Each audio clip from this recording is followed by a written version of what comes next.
اگلا سوال ہے، عوام میں یہ بات مشہور ہے کہ جس نے ایک دفعہ بھی کلمہ پڑھ لیا یا مرتے وقت پڑھ لیا تو سیدھا جنت میں جائے گا، کیا یہ درست ہے؟ تو اڈی عقل مندی ہے کہ انج ہوئے گا؟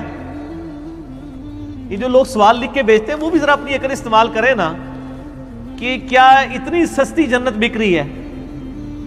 جامعہ ترمذی میں حدیث ہے، سیدنا عثمان غنی رضی اللہ تعالیٰ عنہ جب بھی قبرستان جاتے اتنا روتے کہ داڑھی آنسوؤں سے تر ہو جاتی۔ لوگ پوچھتے کیا معاملہ ہے؟ انہوں نے کہا میں نے خود نبی علیہ السلام سے سنا ہے کہ آخرت کی منزلوں میں سے پہلی منزل قبر ہے، جس کی یہ منزل صحیح ہوئی اس کی اگلی منزلیں آسان ہو جائیں گی، اور جو اس منزل میں پھنس گیا اگلی منزلیں اس کے لیے مشکل در مشکل ہو جائیں گی۔ یہ کون کہہ رہا ہے؟ سیدنا عثمان۔ سیدنا عثمان وہ ہیں جن کو 3 موقعوں پہ جنت کی بشارت ملی ہوئی ہے، اور نبی علیہ السلام کی طرف سے۔ ایک دفعہ جب مسجد نبوی کی توسیع کے لیے زمین وقف کی، دوسری دفعہ جب مسلمانوں کے لیے کنواں وقف کیا، اور تیسری دفعہ غزوہ تبوک کے موقع پر جب 700 اونٹ مال کے لدے ہوئے اللہ کی راہ میں خیرات کی۔ اچھا، تینوں دفعہ ان کو مال خرچنے کے اوپر ہی جنت ملی ہے۔ اس لیے میں کہتا ہوں جس کو اللہ نے مال دیا ہے نا، سب سے آسانی میں اگر دنیا میں کوئی جنت کما سکتا ہے نا، مالدار بندہ ہے۔ اس نے بس صرف اپنی نیت صحیح کر لینی ہے، اس کو یہ ٹینشن نہیں ہونی چاہیے کہ پتہ نہیں قبول ہوا ہے کہ نہیں۔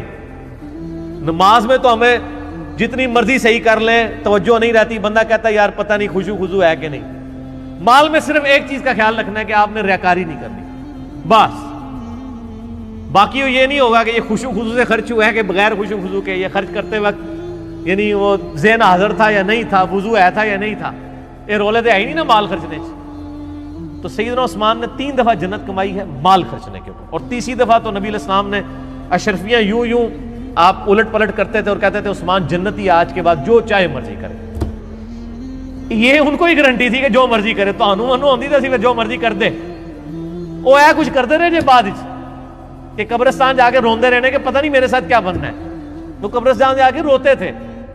اس کو ہم کہتے ہیں نا، عقل نہ ہوئے تھے موجیں ہی موجاں، عقل ہوئے تھے سوچیں۔ جسے عقل نہ ہو وہ من بوجھی زندگی گزارے گا، اور جسے عقل ہوگی وہ سوچ کے پاگل ہوگا کہ یار میرے ساتھ بننا کیا ہے۔ سیدنا عثمان غنی رضی اللہ تعالیٰ عنہ، میں نے اس لیے بیان کیا تاکہ آپ کو اس حوالے سے سینسٹیوٹی کلیئر ہو۔ یہ جو آپ کو ایم ای پبلک میں مشہور کر دیا ایک دفعہ کلمہ پڑھا جنت میں جائے گا، یہ پوری حدیث صحیح بخاری میں موجود ہے۔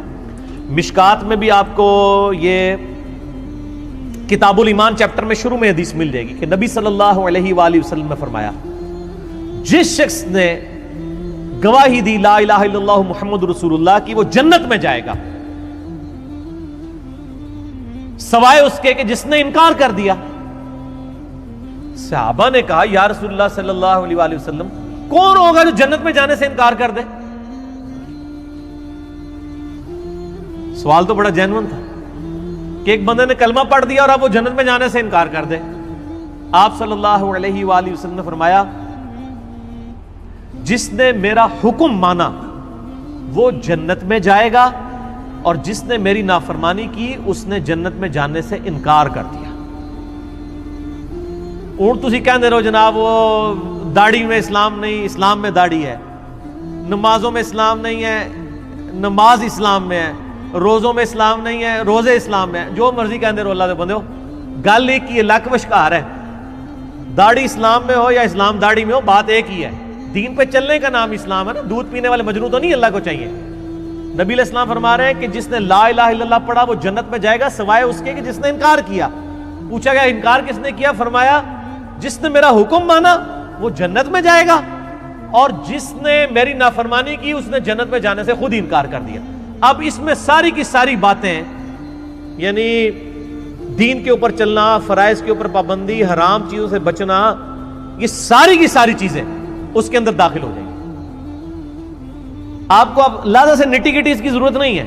اور جیسے کہتے ہو جی رفع الیدین کا حکم دکھائیں، ہم کہتے ہیں کہ نبی علیہ السلام کی حدیث ہے صحیح بخاری میں 631، صلو کما رأیتمونی اصلی، نماز اس طرح پڑھو جس طرح مجھے پڑھتے ہوئے دیکھتے ہو۔ اور یہ مالک بن حویرث روایت کر رہے ہیں، غزوہ تبوک کے موقع پہ آئے ہیں نبی علیہ السلام کی وفات سے 1.5 سال پہلے ملنے، اور وہی مالک بن حویرث بخاری اور مسلم میں نبی علیہ السلام کا طریقہ نماز کا روایت کر رہے ہیں کہ نبی علیہ السلام نماز شروع کرتے تو دونوں ہاتھ کانوں تک اٹھاتے، رکوع میں جانے لگتے تو دونوں ہاتھ کانوں تک اٹھاتے، اور رکوع سے سر اٹھاتے تو دونوں ہاتھ کانوں تک اٹھاتے۔ اب وہ کہتے ہیں رفع الیدین کا حکم دکھائیں، تو میں نے کہا تھا یہ حکم ہے۔ وہی صحابی کہہ رہا ہے کہ مجھے نبی علیہ السلام نے فرمایا نماز اس طرح پڑھو جس طرح مجھے پڑھتے ہوئے دیکھا۔ وہی صحابی نبی علیہ السلام کی نماز کا طریقہ آگے وہ اپنے ساتھیوں کو سکھا رہا ہے، تو ظاہر ہے کہ اس میں ایک ایک نٹی گٹیز تو نہیں بیان ہوگی۔